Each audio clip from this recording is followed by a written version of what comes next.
Et bienvenue à la masterclass sur la stratégie de mon système, livre qui a été écrit donc par Aaron Nimzowitsch. Ça fait presque 100 ans de ça, non, 1926, ça fait un petit peu moins que 100 ans. Et un livre dont on parle beaucoup quand on débute les échecs, c'est vraiment le livre de base, peut-être le premier livre qui a théorisé un petit peu la stratégie des échecs, et on va voir un petit peu tout ça. Hein, toutes les idées que Nimzowitsch, qui était l'un des meilleurs joueurs du monde évidemment à l'époque, a pu décrire dans son système, comme il l'appelle, hein, mon système. Voilà. Et donc on va commencer tout de suite avec une petite position pour commencer qui arrive très très rapidement dans l'ouverture. Donc c'est vrai que ça peut être intéressant de remarquer cette position qui arrive souvent chez les débutants, avec D4, D5, C4, cavalier F6 au deuxième coup, même si ça a été joué aussi à haut niveau, mais c'est très très rare et en général c'est pas très bon. Voilà, et c'est l'un des aspects qui montre hein, le gain de temps de développement dans l'ouverture, dès l'ouverture ici.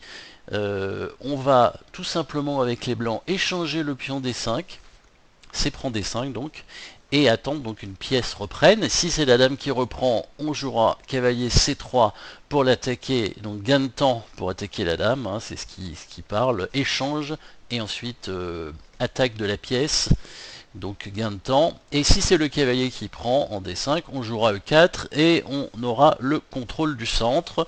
Contrôle du centre, très important pour lui, et c'est normal.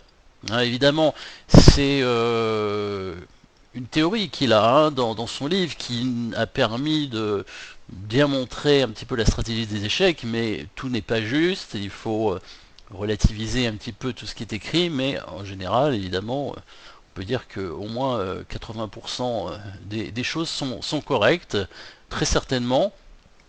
Donc voilà ce qu'il disait sur la stratégie échiquienne.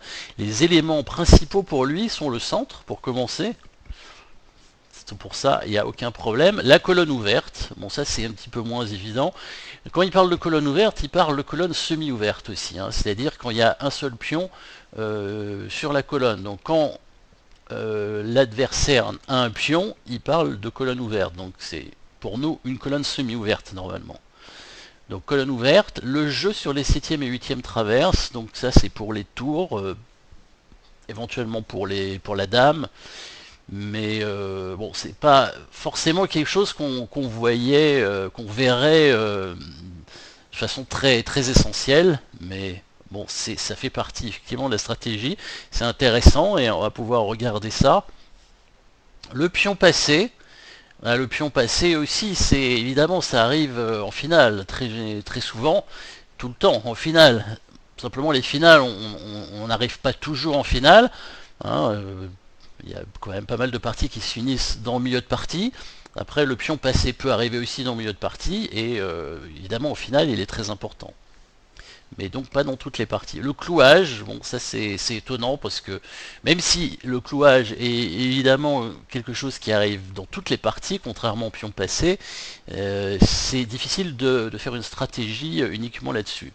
L'échec et la découverte, c'est encore plus surprenant. Là, c'est l'échec et la découverte qui est bon, c'est plutôt rare en partie, hein, on va pas dire que c'est quand même essentiel dans la stratégie échiquienne, ça fait partie, on avait classé ça dans nos masterclass, on a classé ça dans les thèmes tactiques, l'échec et la découverte, comme le clouage d'ailleurs, et même le pion passé, si vous vous souvenez. L'échange, alors là par contre, là c'est évidemment très important, hein, les échanges de pièces, les bons échanges, comment arriver à bien échanger les pièces, parfois des échanges déséquilibrés, on en avait parlé dans d'anciennes masterclass, ou même des échanges tout simplement normaux, comment bien échanger pour par exemple ouvrir une colonne, hein, puisqu'il parle des colonnes ouvertes, ou créer des cases fortes, ou tout simplement obtenir un avantage, peut-être d'espace, ou de gain de temps dès l'ouverture. Et la chaîne de pions, bon, très très important évidemment, la chaîne de pions qu'il aurait peut-être fallu mettre un petit peu avant. Donc j'ai proposé bon, une autre liste avec pas tout à fait le même ordre non plus, hein, donc une liste de thèmes stratégiques de la stratégie échiquienne. Bon, on pourrait améliorer certainement, hein, et bon, suivant ce qu'il a dit, plus ou moins, j'essaie de voir ce qu'on peut faire. Donc 100 ans après, pratiquement, quelques changements. Donc le centre, évidemment, ça il a raison, le développement, hein, parce que quand il parle du centre, il parle du développement des pièces aussi. Les pièces qui... On connaît le développement, hein, les pièces qui sortent de la première rangée, le développement n'est fini que quand les tours sont en liaison. Donc ça veut dire qu'il faut que les 4 pièces mineures aient bougé, qu'on ait fait le petit roc, qu'on ait même bougé la dame. Donc le développement, c'est pas, comme il dit très justement, c'est pas une pièce, deux pièces, même que 3 pièces qu'il faut développer. C'est toutes les pièces qui doivent être développées. Et en direction du centre, donc le centre, hein, on connaît aussi les 4 cases principales de l'échiquier, les cases centrales des 4 E4, D5 et E5. Alors, en deuxième, d'après ce qu'on a souvent vu dans les masterclass et dont on parlait presque tout le temps, bah, la protection du roi. C'est quand même un élément très important de la stratégie, puisque le roi, il ne faut pas le perdre. Le but du jeu, bah, c'est pour prendre le roi de l'adversaire. Donc si notre roi est pris, s'il est mat, évidemment on a perdu. Donc il faut le protéger. Et ça, c'est quand même essentiel aussi, hein. Donc le centre, le développement, mais après la protection du roi très rapide, vite faire le roc et protéger le roi.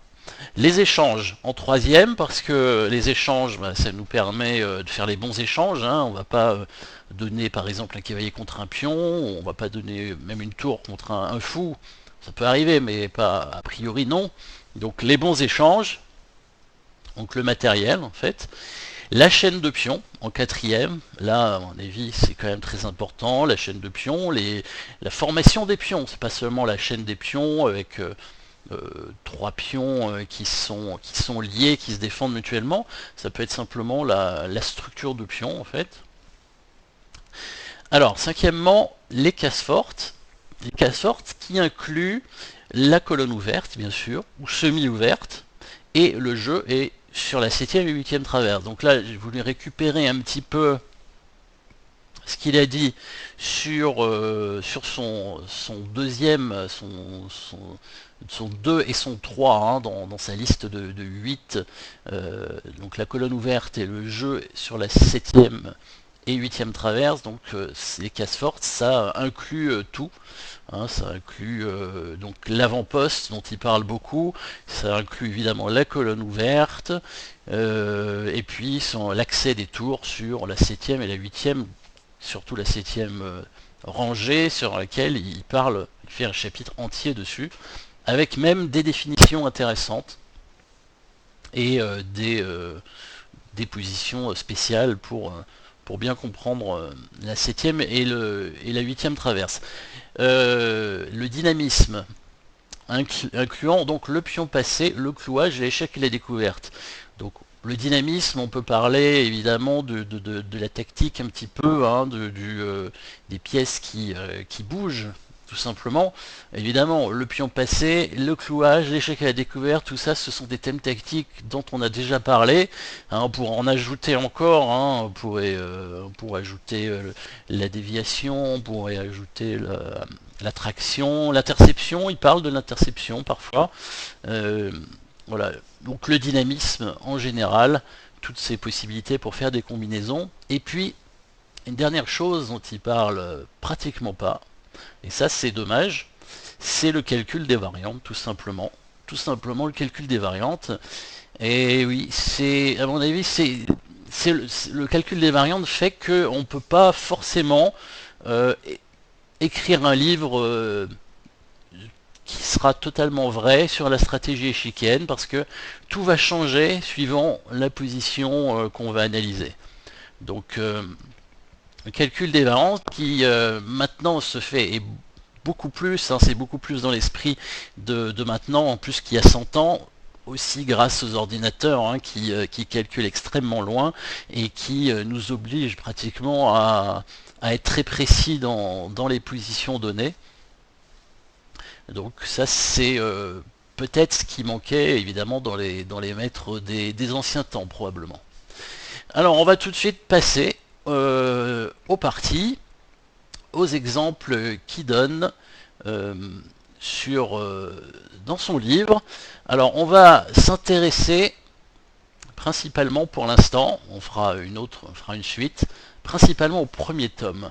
Alors le premier tome qui est le tome justement de base hein, sur ces 8 principes qu'on vient d'indiquer.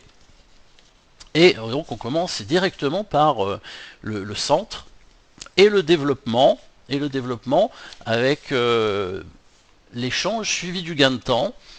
Donc l'échange aussi hein, fait partie du centre et du développement. Donc par exemple ici E4, E5, cavalier F3. Donc là on connaît, il n'y a pas de problème. Cavalier C6, fou C4, on connaît l'italienne, il n'y a pas de souci aussi, fou C5, l'italienne C3, donc là c'est des ouvertures classiques hein, qui se jouent encore, hein, l'italienne, hein, ça se rejoue même beaucoup je pense. Cavalier F6, D4, E prend D4, C prend D4, fou B4 échec, donc tout ça c'est théorique, hein, tout ça ça existe. Fou B4 échec, donc là les blancs prennent le centre mais donnent un pion a priori, hein, puisque le pion E4 n'est pas protégé. Les blancs jouent fou D2 et donc pour lui fou D2, voilà, il faut jouer fou prend D2 échec, cavalier prend D2 et D5. Donc c'est je crois la façon dont il parle pour contrer un centre de pions, essayer d'échanger l'un des pions centraux pour essayer de créer en fait un pion isolé, tout simplement. D5, pion prend D5, cavalier prend D5, et dame B3, cavalier CE7, voilà, qui lui permet d'avoir le blocage sur le pion isolé en D4. Ici, les noirs n'ont pas perdu de temps, a priori, puisque même si les blancs ont créé un duo de pions central, les noirs, grâce à l'échec en B4, ont eu la possibilité de regagner leur temps perdu, puisqu'il dit que jouer deux fois la même pièce dans l'ouverture, c'est très mauvais, hein, ça équivaut, pour lui c'est une faute, sauf si, évidemment, le deuxième coup est un coup forcé, un échec qui force l'adversaire à une réponse. Alors ici, même si les blancs jouent un coup de développement avec le coup fou des deux, finalement, l'échange des pièces est favorable pour lui, puisqu'il pourra se débarrasser des pions centraux très importants, le coup D5 hein, qui permet de contrer les pions centraux.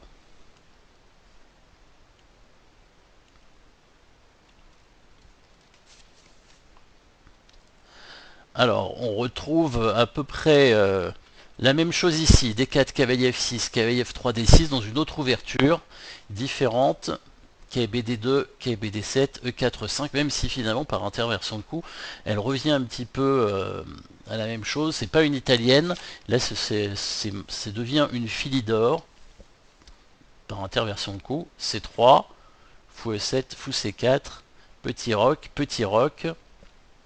voilà. E prend D4, C prend D4 et D5 pour lui c'est un bon coup. Je crois qu'on verra une partie comme ça tout à l'heure. D5 ici les noirs se débarrassent du centre des pions blancs après l'échange en D5. Pion prend D5, les noirs joueraient cavalier B6 et récupéraient rapidement le pion D5, toujours en créant donc ce pion isolé. Dans la partie, je crois, les blancs ont joué fou D3, et après l'échange en E4, cavalier prend E4, on revient à peu près à la même chose. Donc échange en E4, fou prend E4, et gain de temps avec le coup cavalier F6. Voilà dont il parle dans ce chapitre-là, principalement.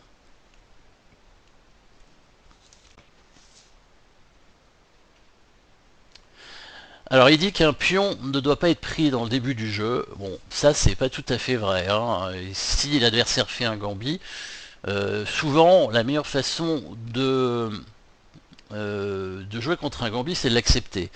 Après, il y a parfois des gambits qui sont très dangereux à accepter. Mais quand il y a un pion central à prendre, il dit prenez-le, quoi qu'il arrive, c'est un bon coup. Il faut prendre les pions centraux. Par exemple ici, E4-5, cavalier F3, cavalier C6, fou C4, cavalier F6. Bon là, un coup qui ne doit pas être bon, C3, évidemment, cavalier prend E4, hein, les blancs sacrifient le pion E4. Bon, il n'y a pas beaucoup de raisons ici de le donner, hein. Évidemment, dans cette position, on va prendre le pion E4. Ou bien, le fameux stratagème de la fourchette qu'on retrouve dans le livre L'art de jouer les pions de Hanks More, quelques années après, donc 30 ans plus tard, E4, E5, KF3, KS6, cavalier C3, pardon, au troisième coup donc pour les blancs, fou C5, et là cavalier prend E5, voilà un pion central qui peut être pris parce que après cavalier prend E5, on joue D4 et on récupère donc cette pièce, hein, on donne pas de pièce, on récupère le full cavalier en E5 et évidemment si il n'en parle pas spécialement, mais si les noirs prennent le pion F2 en faisant échec, il est content, hein. Roi prend F2, cavalier prend E5 et on joue quand même D4 et le roi blanc, même s'il est un peu à l'air, est suffisamment protégé, il n'y a pas assez d'attaque pour les noirs. Alors curieusement, il ne parle pas du tout de la paire de fous, hein, très très peu, et pas trop non plus de la protection du roi, même si évidemment parfois on est obligé quand même de protéger son roi. Donc ce sont des modèles stratégiques. Peut-être la paire de fous, c'est peut-être parce que Tarrasch, qui était l'un de ses ennemis favoris de l'époque, il aimait beaucoup la paire de fous, donc c'est pour ça il voulait le contredire absolument, et donc il n'en parlait pas beaucoup. Alors, une partie amusante qui l'indique dans, dans, dans ce chapitre, il y a beaucoup de variantes françaises dans ce livre, hein, donc si vous jouez la française, ça peut être intéressant de le relire, hein, parce qu'il parle beaucoup de cette variante là, donc E4, E6, D4, D5, donc c'est une partie qu'il a joué contre Alapine. Alors évidemment ici l'année n'est pas bonne, hein, c'est marqué 2018, mais si j'ai pas marqué l'année, ça veut dire que il n'était pas marqué dans le livre. Donc, mais c'est évidemment dans les années 1910 par là. E4, E6, D4, D5, cavalier C3, cavalier F6.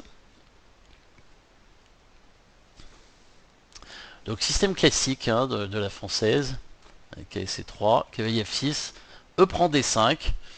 Bon, donc finalement, si on revient dans une variante d'échange, hein, maintenant on jouerait plutôt soit fou G5, soit E5, quatrième coup.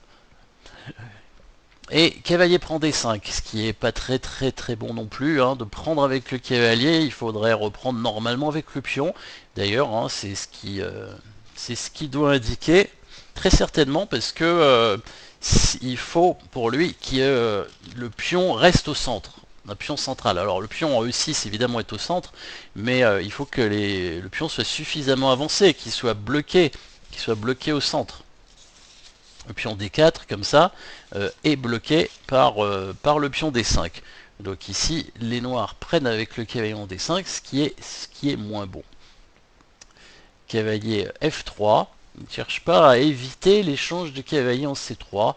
Pourtant c'est quand même la création d'un pion doublé. Maintenant probablement on jouerait un coup pour défendre le cavalier avec une pièce, peut-être fou D2, peut-être dame D3, ou bien on bougerait tout simplement le cavalier, on le mettrait en E4, parce que le cavalier en E4 risque pas d'être attaqué. Si les noirs jouent le coup F5, ça affaiblirait énormément bien sûr le pion en E6. Donc là, je pense que maintenant on jouerait très probablement le coup cavalier E4, coup cavalier F3 est évidemment un coup de développement, hein, on ne perd pas de temps. Le problème, c'est que après l'échange en C3, les blancs se retrouveraient avec une structure de pions quand même assez faible et des pions doublés qui pourraient même être attaqués un jour ou l'autre, hein. On pourrait directement, après B prend C3, faire C5 et attaquer le centre.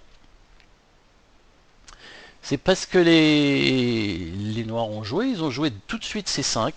Certainement, il fallait d'abord prendre le cavalier en C3, ce qui permet aux blancs de prendre le cavalier en D5, parce que maintenant, si les noirs prennent avec le pion D5, il va y avoir la création, hein, d'un pion isolé en D5. Les blancs pourraient prendre en C5 et créer un pion isolé. Donc ça, c'est vraiment l'idée.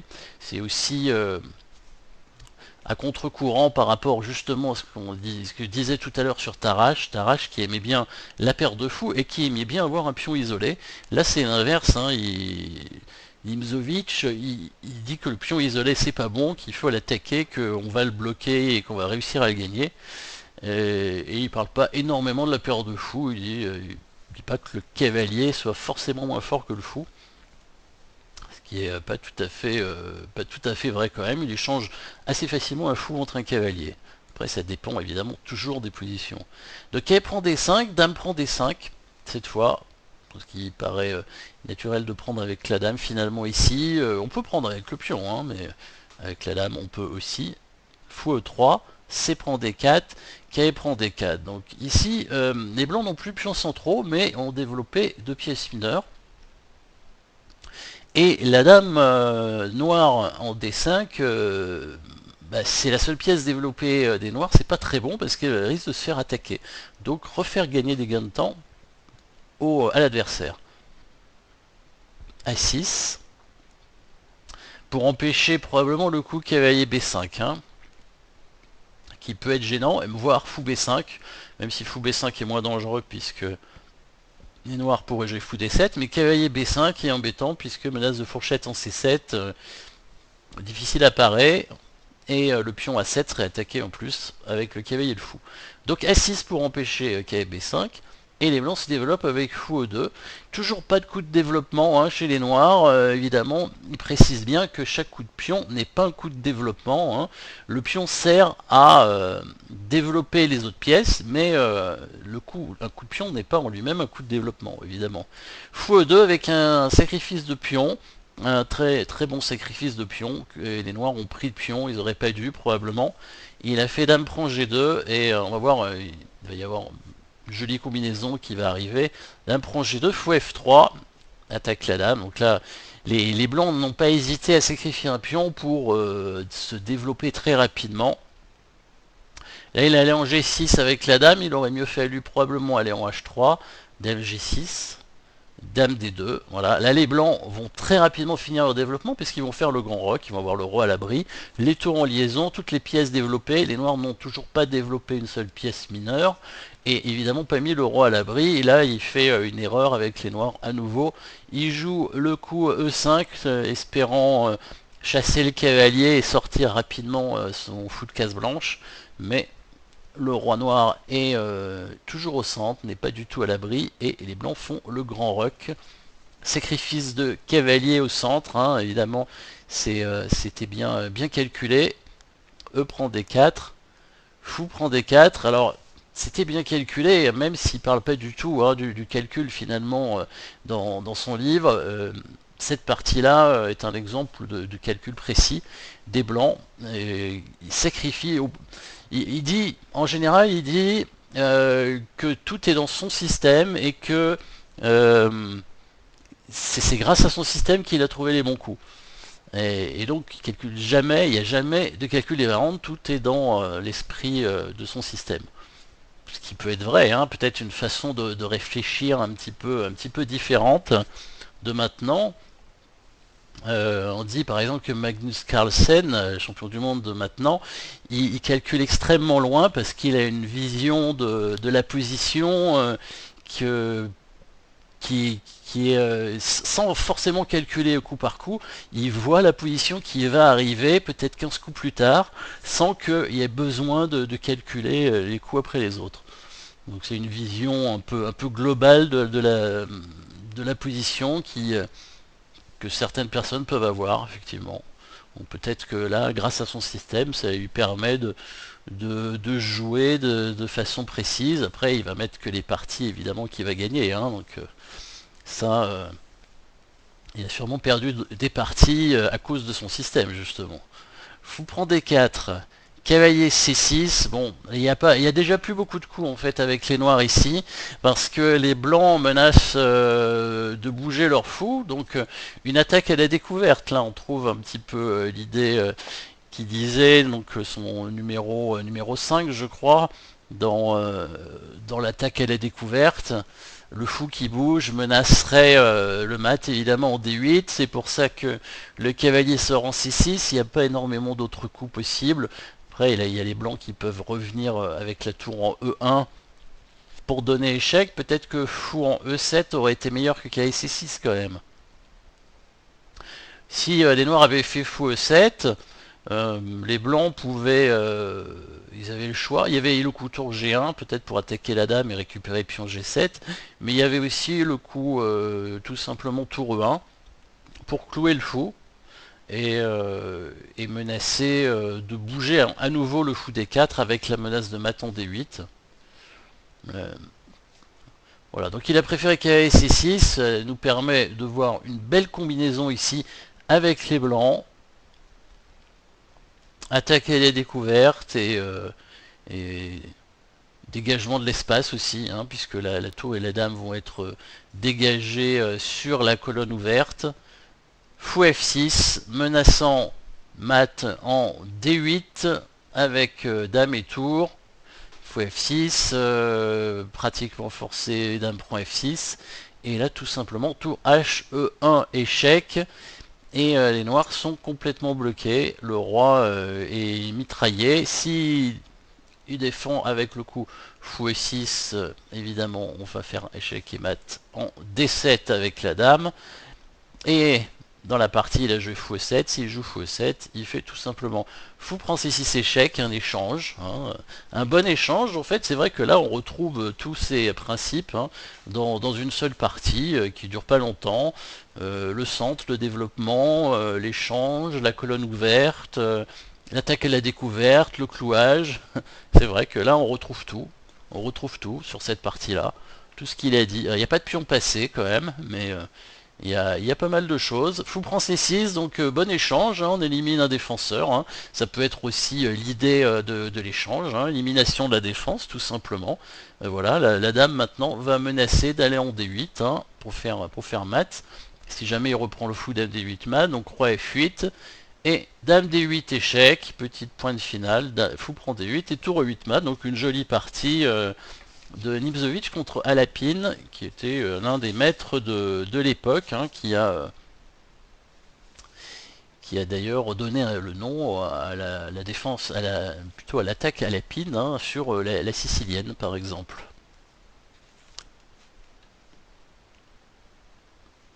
Alors beaucoup de parties dans ce livre. Alors évidemment, on ne pourra pas les regarder toutes, mais j'en ai mis pas mal dans le fichier que vous allez recevoir, le fichier sur le cours, fichier sur les exercices aussi, quelques exercices qui donnent dans le livre, donc j'essaie de reprendre les plus intéressants et on va pas parler par exemple dans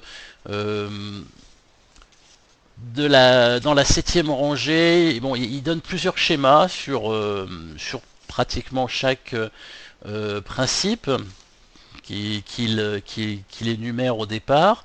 Sur la septième rangée, il donne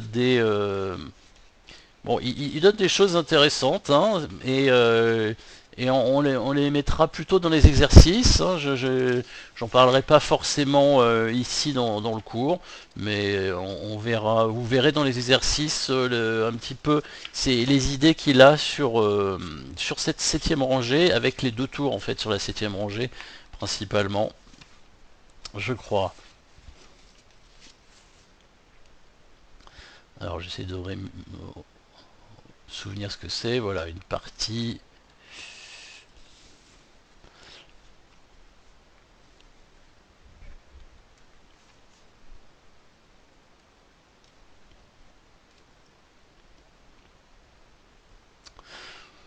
Ok, on va passer à autre chose. Donc voilà.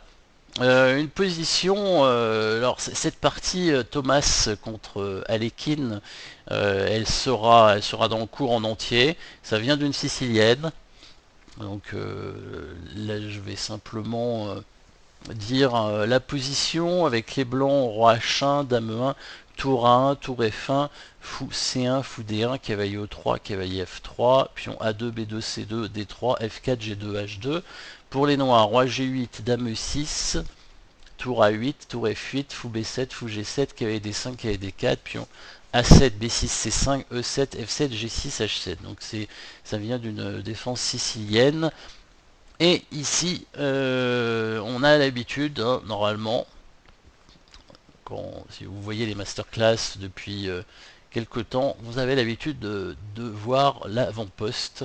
Donc ici, hein, il en parle très bien de l'avant-poste, même s'il il parle de l'avant-poste différent parfois.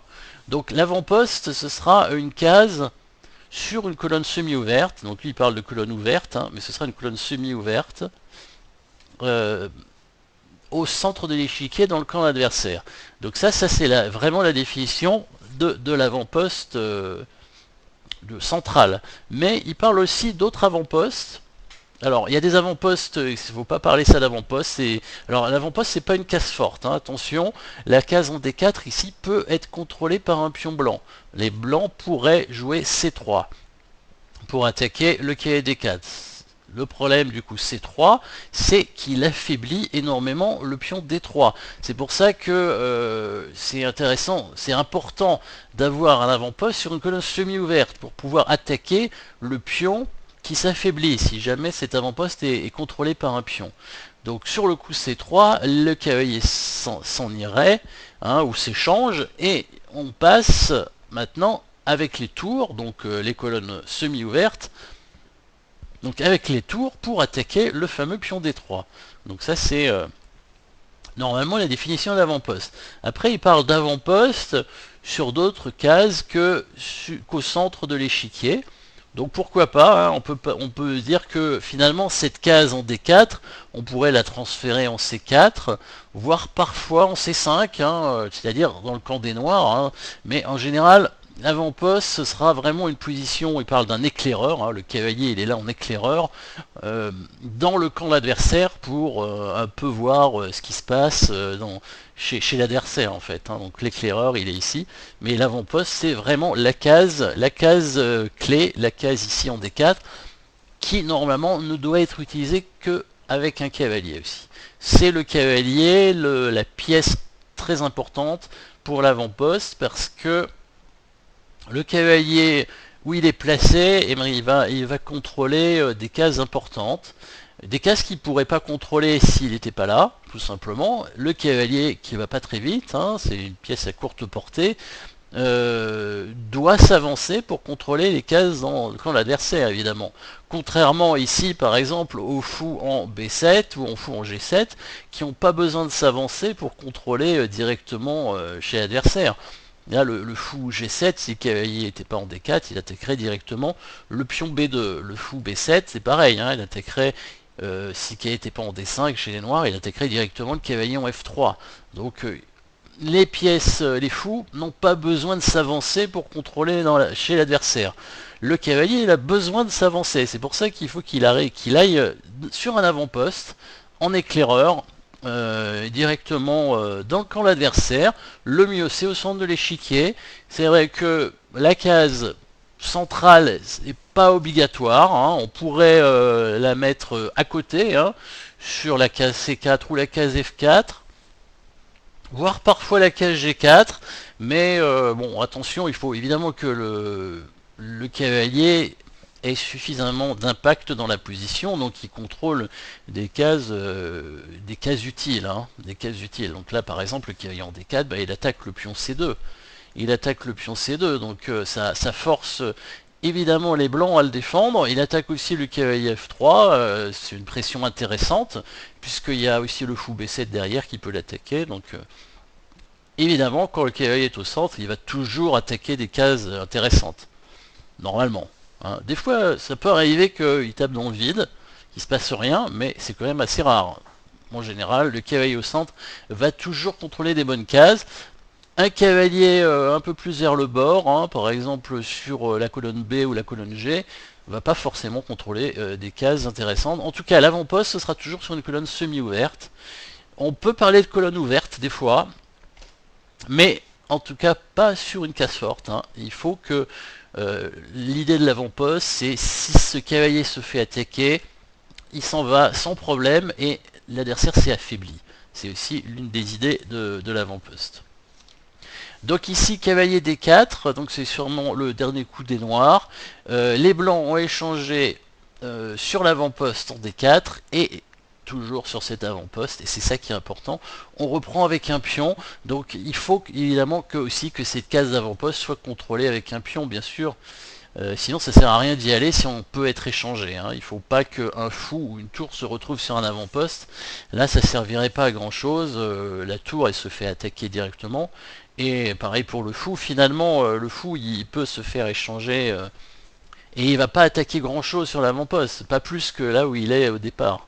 Mais par contre la prise avec le pion est très intéressante parce que ça nous permet d'ouvrir une nouvelle colonne semi-ouverte sur, ça peut être une colonne ouverte, hein, il n'y aura pas forcément un pion en blanc en C2, donc ce serait une colonne qu'on utiliserait évidemment avec les tours. De toute façon les colonnes on les utilise toujours avec les tours, mais là on attaque le pion en C2 avec la tour par la suite. Donc c'est prend D4, en plus ça nous permet d'avoir un pion plus avancé, donc un pion de pointe comme dirait Kmor dans l'art de jeu les pions. Un pion plus avancé, donc prise d'espace, hein, et obligation pour les blancs de bouger leur cavalier. Cavalier prend D5, c'est la partie. Dame prend D5, menace discrète évidemment sur G2. Fou F3, Dame D7. Voilà, là il va y avoir des échanges. Fou prend B7, Dame prend B7. Des échanges finalement qui sont pas mauvais pour les noirs. Même plutôt bon, puisque les blancs ont un pion faible, et on sait que quand l'adversaire a un pion faible, eh ben, c'est bien d'échanger les pièces pour conserver les tours afin d'attaquer ce pion. Et on attaque beaucoup plus facilement. Et là, les blancs ont eu raison probablement de tout de suite pousser leur pion arriéré en C4. Mais ça permet aux noirs de prendre en passant, D prend C3, B prend C3, tour assez vite, voilà. Et on arrive dans une position où les blancs ont une structure de pion plus faible, avec 3 îlots de pion. Il ne parle pas des îlots de pion hein, non plus dans le livre. 3 îlots de pion. 1, A2, ça fait un îlot de pion. C3, D3, ça fait un deuxième îlot de pion. Et F4, G2, H2, ça fait un troisième îlot de pion. Les noirs n'en ont que 2. Des pions pendants. Les pions C3 et D3 ne peuvent pas être soutenus par d'autres pions et sont sur des colonnes semi-ouvertes. Ce sont des pions pendants, il y aura bientôt une masterclass là-dessus. Sur les pions pendants, puisqu'on a fait tous les pions faibles, hein, pions arriérés, pions doublés, pions isolés. On continuera sur les pions pendants. Voilà, cette partie, vous pouvez la retrouver, la suite de cette partie, donc Alekhine ici avec les noirs, hein, qui n'était pas champion du monde encore à l'époque, hein, évidemment, mais qui était déjà un grand maître très fort, va réussir à gagner une jolie finale. Puisque là les pions sont faibles et il les attaque, donc les deux tours sur les colonnes semi-ouvertes, le fou très fort fou en G7 qui attaque directement le pion C3, donc là toutes les pièces noires vont se placer pour attaquer les pions blancs, hein. La position blanche va finir par craquer au bout d'un moment. L'avant-poste, donc ça c'était toujours le centre, qu'est-ce qu'on avait dit, le centre, la colonne ouverte plutôt, c'était sur la colonne ouverte, tout ça. La colonne ouverte ou semi-ouverte, hein, parce que lui il fait pas la distinction entre les deux. Alors, position ici, roi B1, dame C1, pion B2, pion G6 pour les blancs. Pour les noirs, roi G8, dame C7, pion B7, C6, G7. Donc ici, on va parler de la 7e rangée. Évidemment, là, c'est pas très compliqué, hein, mais c'est une position simple pour bien expliquer ce que c'est l'arrivée du tour d'une dame sur la 7e rangée. Ici, c'est la dame qui va arriver, qui va faire une manœuvre de contournement, qui va passer sur la 8e rangée. Il va y avoir un bon échange et il va y avoir un pion passé. Donc là, on se retrouve un peu dans tous ces principes qu'il a montré. Donc là, on ne parle pas du centre, mais on va parler évidemment de la colonne ouverte, on va parler de la 7e et de la 8e traverse, on va parler du pion passé, voilà, et puis de l'échange. Donc on aura tout sur cette combinaison simple, c'est pas vraiment une combinaison. Donc dame H1 échec, roi G8, dame H7 échec, roi F8, dame H8 échec, roi E7, dame prend G7 échec, roi D6, dame prend C7 échec, roi prend C7, G7, et le pion va à dame, tout simplement, pas très compliqué bien sûr, mais pour bien montrer l'arrivée donc de la dame sur la 7e rangée, et ça peut être une tour évidemment, qui arrivera sur la 7e rangée. Voilà, ici, une nouvelle position d'avant-poste, hein, très rapidement. Donc pour les blancs, roi C1, tour D1, tour E1, cavalier C3, pion A2, B2, C2, E4, F2, G2, H2. Pour les noirs, roi G8, tour F8, tour A8, K, G6, pion A7, B7, C7, D6, F7, G7, H7. Une position simple où il y a eu beaucoup d'échanges, hein, il n'y a plus de dames, il n'y a plus de fous, et plus qu'un seul cavalier.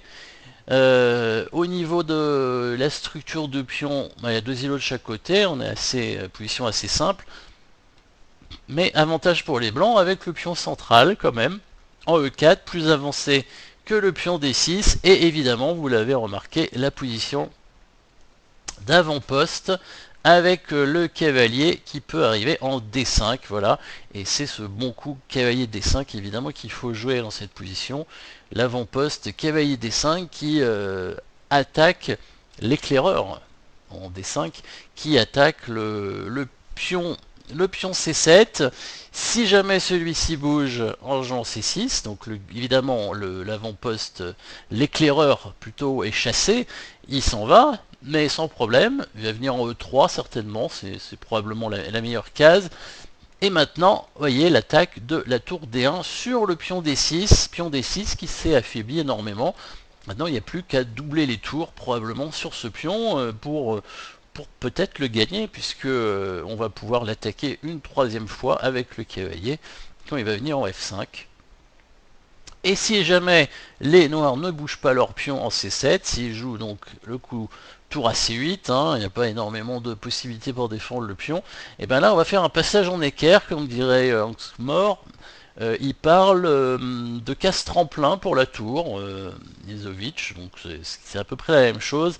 La tour qui monte en E3 par exemple, on pourrait mettre l'autre, mais je pense que c'est mieux de mettre celle-là, la tour en E3, pour venir attaquer le pion C7 en C3, voilà, pour le forcer finalement les noirs, pardon, à bouger leur pion.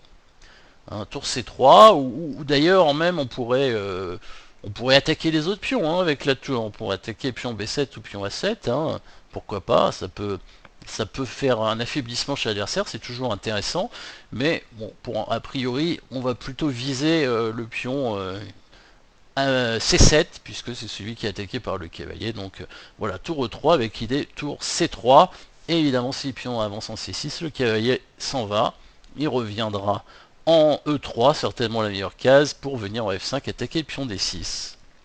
Voilà, donc là, on voit bien ce que c'est un avant-poste. Voilà, une autre position où il parle d'un avant-poste en G6. Alors, roi C1, tour D1, tour G1, cavalier H4, pion A2, B2, C2, D3, E4, F5, H5, H3. Pour les noirs, roi D8, tour G8, tour H8, fou D6, pion A7, B7, C7, D4, E5, F6 et H6. Voilà, une position, bon les blancs ont un pion d'avance hein, dans cette position, donc quand même un avantage matériel, même si évidemment le pion n'est pas très important, hein, c'est un pion doublé et isolé. Bon, en plus au bord de l'échiquier, on pourrait se dire c'est pas un pion très important, mais c'est quand même un avantage matériel, hein, donc ça c'est quelque chose à noter.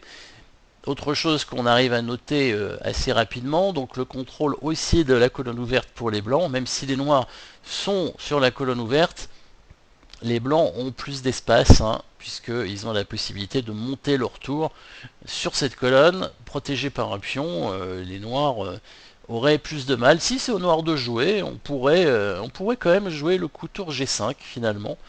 Donc tour G5 serait possible, hein, si c'était au noir de jouer. Ce serait pas si simple peut-être pour les blancs par la suite, parce que les noirs menaceraient de récupérer le pion H5, et si les blancs échangent en G5, on reprendrait avec le pion H, et on attaque le cavalier, et le pion H5 serait récupéré. Donc si c'est au noir de jouer, ça changerait peut-être tout, hein, dans cette position. Même si les noirs, c'est pas le seul problème des noirs, évidemment, vous avez remarqué tout de suite la présence du mauvais fou, hein, et le fou en D6 qui est complètement bloqué par ses propres pions, et ça c'est quelque chose que Nimzowitsch ne parle pas beaucoup, hein, dans son livre, et c'est assez étonnant, hein, ici clairement le fou est complètement bloqué par ses pions, le cavalier est meilleur tout simplement. Alors, la case G6, donc la case ici, la case blanche, qui est visée par la majorité des pièces blanches, est une case forte. Donc c'est pas un avant-poste. Nimzowitsch, il parle d'un avant-poste, mais c'est parce que c'est une case qui est sur une colonne, sur la colonne ouverte, et qui est protégée par un pion. C'est pas forcément la meilleure définition de l'avant-poste. C'est une case forte. C'est une case forte. On peut dire que c'est un avant-poste, mais en général, un avant-poste n'est pas une case forte. Voilà. Alors, et la case forte, la différence de l'avant-poste, c'est pour ça aussi il faut faire la distinction entre les deux, c'est qu'elle peut être utilisée par n'importe quelle pièce, pas seulement un cavalier. Hein, parce que la pièce ne peut pas être attaquée par un pion. Donc ici, on pourrait mettre un cavalier sur cette case, mais est-ce que ça aurait une grande utilité, hein? C'est ce qu'on disait tout à l'heure finalement. Le cavalier, il est mieux au centre. Il faut mieux qu'il contrôle des cases au centre de l'échiquier. Si le cavalier vient en G6, qu'est-ce qu'il va attaquer exactement? Il va attaquer la tour en H8, mais la tour va bouger. Elle va venir en H7. Ouais, probablement. De toute façon, il n'y a pas le choix. Et là, le cavalier ne peut rien faire, il attaque rien. Alors on pourrait peut-être faire une attaque à la découverte, mais ça ferait pas grand chose non plus. Donc le cavalier peut bouger n'importe où dans la position, la tour noire serait attaquée. Sauf que les noirs vont échanger les tours, et après le cavalier se retrouvera attaqué. Bon, après le cavalier peut faire échec peut-être, le roi étant D8, hein, donc le cavalier blanc pourrait par exemple venir en F4, et si les noirs échangent les tours, on a le coup cavalier aussi, c'est échec intermédiaire. Mais est-ce que ça a été intéressant? Bon, ça a été intéressant parce que finalement le cavalier en E6 c'est quand même mieux qu'en G6, il est plus centralisé. Mais on avait peut-être mieux à faire. Par exemple, au lieu d'amener le cavalier sur la case forte, eh ben on amène la tour, évidemment. C'est beaucoup plus intéressant d'amener la tour en G6 plutôt que le cavalier. Pourquoi? Parce que déjà la tour G6, elle attaque les pions, tout simplement. Elle attaque le pion F6 et le pion H6, chose que le cavalier faisait pas. Et en plus, ça nous permet de doubler les tours. Et donc, de prendre possession certainement de cette colonne, hein, de cette colonne ouverte. Donc le coup tour G6, ici, sera plus fort que cavalier G6. Parce que c'est pas un avant-poste, tout simplement, c'est une case forte. Alors, la tour sur la 7ème rangée, bon, quelque chose de simple, mais très important à bien intégrer, hein, c'est la meilleure rangée possible pour une tour, avec une attaque de contournement, comme il appelle, donc ici, roi blanc en F2, tour blanche en C1, pion B2 A3, D5, F3, G2. Pour les noirs, roi G8, tour H6, pion A5, B7, D6, G7 et H5. Donc l'attaque de contournement, la tour arrive évidemment sur la 7ème rangée, donc premier coup, tour C7 pour attaquer le pion B7. Pion B7 qui peut être défendu qu'en avançant, donc par exemple B5, hein, ou B6, comme on veut, et la tour va contourner le pion, va se mettre derrière le pion pour l'attaquer, très important. Donc il dit hein, vraiment la tour derrière le pion, c'est le meilleur endroit pour attaquer un pion, pour contrôler un pion passé. Que ce soit un pion adverse qu'un pion à nous d'ailleurs, hein, on verra ça après, mais quand il y a un pion passé par exemple, si on veut avancer pion passé, il faudra mieux à mettre la tour derrière le pion pour que quand il avance, il soit toujours protégé par la tour, et que la tour ne bloque pas notre pion quand il avance. Donc le pion, et inversement, si on attaque un pion passé adverse, il faut se mettre derrière lui pour l'attaquer, parce que plus il avance et plus il y aura d'espace pour la tour pour pouvoir jouer, et puis ça évite aussi tout simplement que la tour adverse ne se mette derrière le pion. Donc attaque de contournement, donc ça c'est quelque chose d'assez simple, hein, mais bien pensé à la 7ème rangée, très importante pour la tour. Voilà, quelques positions d'attaque, on parle d'attaque révolutionnaire quand il y a une combinaison possible. Donc ici, on va quand même regarder ça pour le concept. Donc les blancs, roi H2, dame E3, tour C7, cavalier E4, pion G2. Pour les noirs, roi G8, tour A8, tour B8, fou F8, pion G7, H6, A4, B4. Bon, position pas intéressante hein, a priori, puisque les blancs ont un gros avantage matériel. Évidemment, ils ont une dame d'avance contre une tour. Bon, évidemment, les noirs ont quelques pions, mais les pièces blanches sont très actives, le roi noir est pas très bien protégé, et les pions noirs sont pas si avancés que ça. Donc là ça va être gagnant assez facilement. Le concept voudrait que les blancs, avec leur tour sur la 7ème rangée, attaquent le pion G7 et essayent de l'attaquer avec toutes les pièces. Donc par exemple, il parle d'attaque évolutive, hein, le cavalier qui vient attaquer pion G7 avec l'aide de la dame. Par exemple, cavalier en G3 pour venir en F5. Donc si les noirs font A3, cavalier F5. Et sur A2, peut-être dame E5 pour menacer tout simplement le pion une 3e fois et menacer mat en 2 coups, tour prend G7, suivi de dame prend G7. Sauf que là, évidemment, les noirs font dame et protègent le pion G7 en transparence. Hein. On connaît hein, le fameux rayon X ici, la dame qui protège en G7, donc l'attaque évolutive ne fonctionne pas évidemment, on va faire ce qu'il appelle une attaque révolutionnaire, une combinaison tout simplement, hein, avec au premier coup, au lieu de faire cavalier G3, si vous avez envie de chercher, vous pouvez, ceux qui voient la vidéo évidemment, après coup, vous pouvez mettre la pause pour trouver le bon coup des blancs.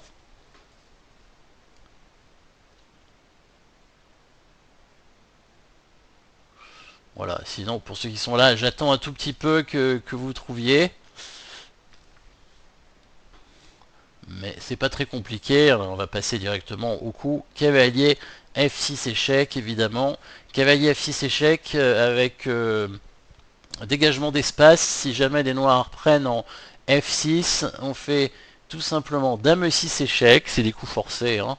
Roi H8, dame prend F6 échec, roi G8, dame F7 échec, roi H8, dame H7 mat, voilà, on a dégagé l'espace, le pion G7 a disparu, donc la 7ème rangée est complètement ouverte et la dame peut venir mater avec l'aide de la tour. La petite pointe après cavalier F6 échec, évidemment, c'est après roi H8, hein. Donc ici on pourrait jouer dame 4, hein, ce serait possible, hein, on menacerait mat en H7. Pourquoi pas? Oui, on peut jouer dame 4 dans cette position. Dame 4 après roi H8, on menace mat en H7. Et il n'y a pas grand chose à faire avec les noirs pour le parer, hein, parce que s'ils prennent le cavalier, ils sont quand même mat. Et donc il n'y a aucun coup en fait. Hein. Si les noirs avancent le pion au G6, on fait dame prend G6. Ah ben non, on peut même mater tout de suite avec tour H7. Donc dame 4 est très fort, mais un autre coup qui est amusant aussi, qui est plus direct, hein, c'est dame prend H6 échec directement, qui force évidemment la prise en H6 avec le pion, et là on fait ce qu'on appelle le mat des Arabes, hein, avec le cavalier et la tour, cavalier F6, tour H7, mat sur le roi en H8, voilà, un petit mat amusant, pas trop compliqué, voilà.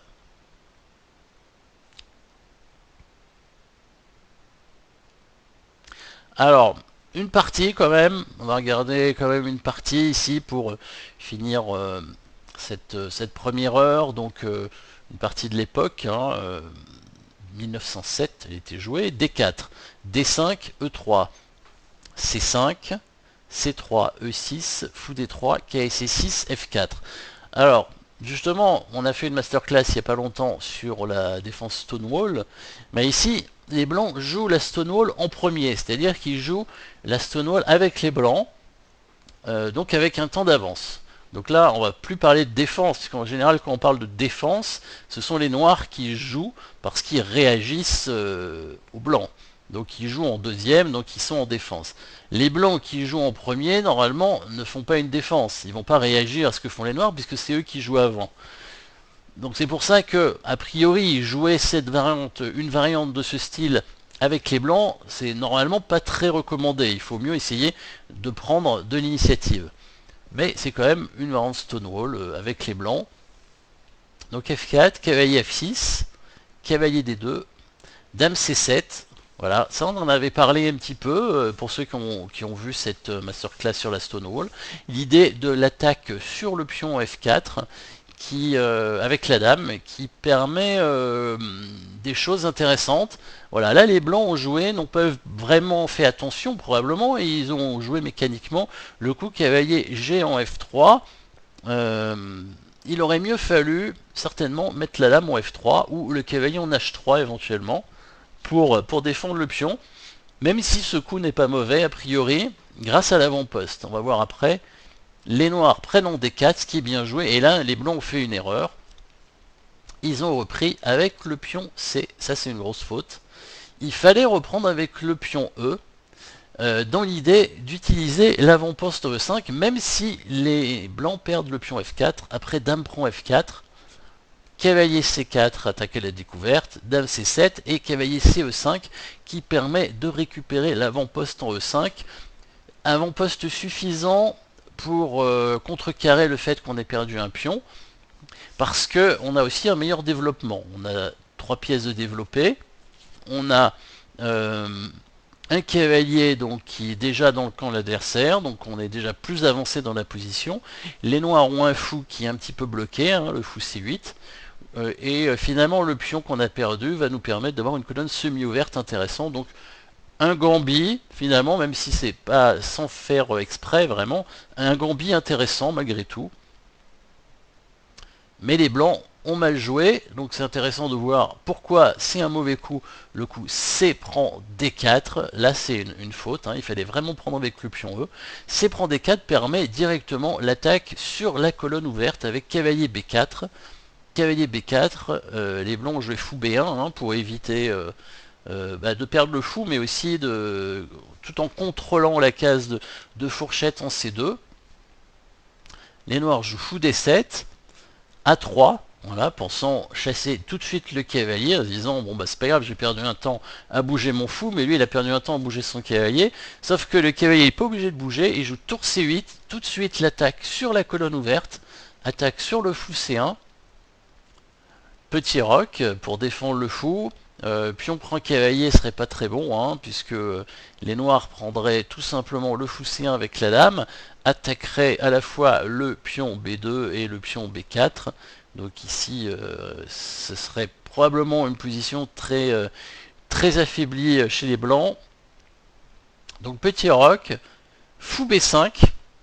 Les noirs qui jouent de façon assez incisive attaquent directement la tour en F1. Donc, et si les blancs prennent le cavalier B4, le fou prend la tour en F1 et du coup les noirs réattaquent le fou une nouvelle fois, puisque la tour, le petit roc finalement permettait de défendre ce fou avec la tour. Si la tour disparaît, le fou sera de nouveau attaqué et dans ce cas les blancs perdraient une qualité. En fou B5 tour 1, il conserve sa tour pour défendre le fou. Cavalier C2, voilà le cavalier qui rentre. Maintenant aidé par les pièces, la dame et la tour. Fou prend cavalier, dame prend fou. Donc là on arrive à trouver un peu tous ces principes à nouveau. Donc on a vu l'avant-poste, la colonne ouverte, le centre, hein, au départ évidemment le développement, le centre, la colonne ouverte ici avec la tour et la dame qui jouent sur cette colonne. Euh, donc l'échange, le bon échange, hein, le cavalier contre le fou, c'est quand même le bon fou. Donc, et là la rentrée sur la septième traverse, donc la deuxième rangée ici, et donc pour les noirs, évidemment la septième rangée c'est la deuxième rangée, hein, en vérité, la deuxième rangée des blancs. Donc dame prend C2, dame prend C2, tour prend C2, voilà la tour qui devient très forte, et là la case forte en E4 pour le cavalier, hein, comme toujours hein, dans la Stonewall, c'est le problème de cette ouverture, c'est qu'on donne directement une case forte à l'adversaire, hein, et on a du coup aussi un pion arriéré évidemment, la case forte qui se retrouve très souvent devant un pion faible. Voilà, donc une position déjà très difficile ici pour les blancs à cause de ça. Bon, on pourrait voir la suite, hein, la tour est très forte, le fou en C1 est complètement bloqué, les noirs ont la case forte, donc vraiment une très belle ouverture de la part des noirs, parce que les blancs n'ont pas osé donner le pion. C'est vrai que parfois il faut sacrifier un pion pour essayer de compenser un désavantage de position, un désavantage de développement.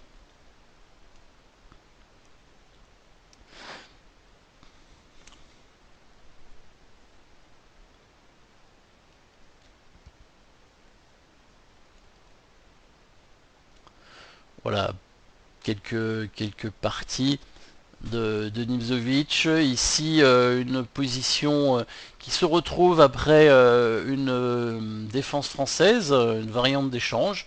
Vous pourrez regarder aussi dans cette partie Van Aken contre Giese.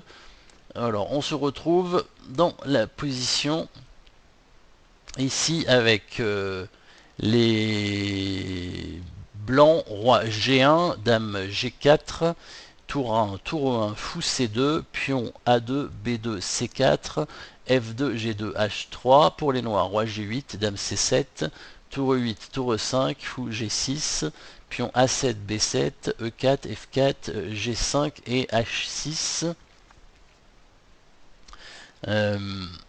Au blanc de jouer, la position est difficile pour les blancs. On voit la belle chaîne de pions hein, des noirs, bien avancée, avec le duo de pions E4 et F4 qui contrôlent beaucoup de cases centrales, les deux tours qui soutiennent les pions, derrière les pions pour les soutenir. Euh, et le pion... bon, le roi noir est un petit peu faible, hein, donc ça c'est pour ça que la position est peut-être pas si simple. Le roi noir est un peu faible puisqu'il n'a pas de protection devant lui, mais les pièces blanches sont pas vraiment placées pour l'attaquer. On aimerait amener une tour sur la colonne ouverte avec tour A en D1, une belle colonne ouverte avec l'entrée probablement de la tour sur la 7ème rangée même. Mais ici, on a l'attaque et la découverte, la fameuse attaque et la découverte, avec le coup E3 sur tour AD1.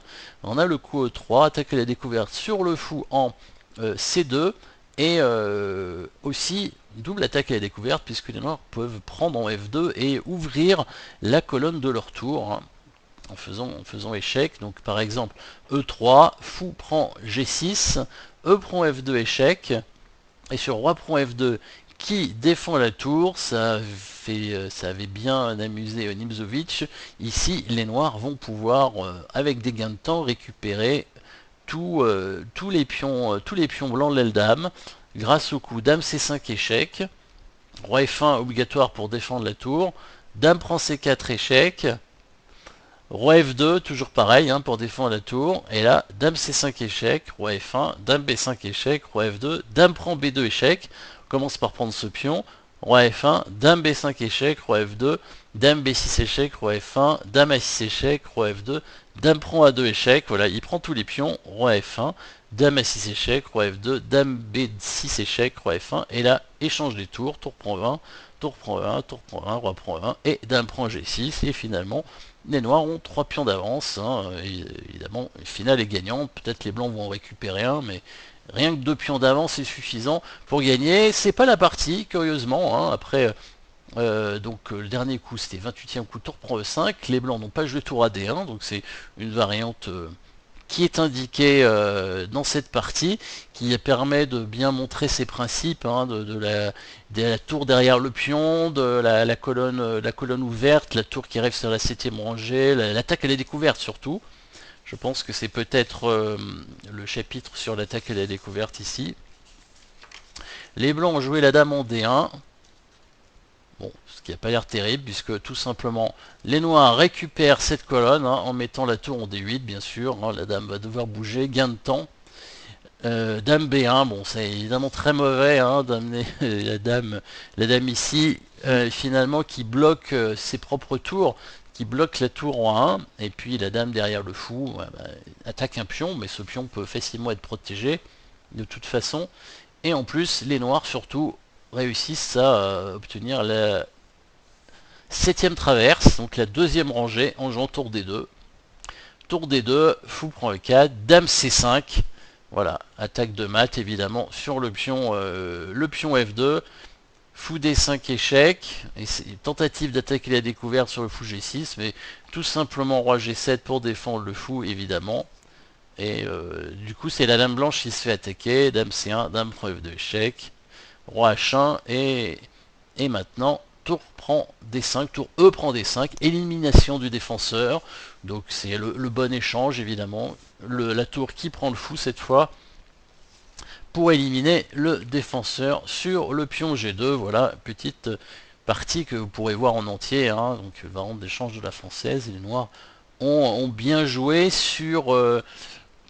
ils parlent de l'avant-poste encore une fois, hein, avec la case de 4 pour le cavalier dans la française. Donc là je peux dire rapidement les premiers coups, 4-6, D4, D5, prend D5, prend D5, cavalier F3, fou D6, fou D3, cavalier F6, H3, petit roc H6, KC3, C6, cavalier E2, tour E8, KG3, cavalier E4.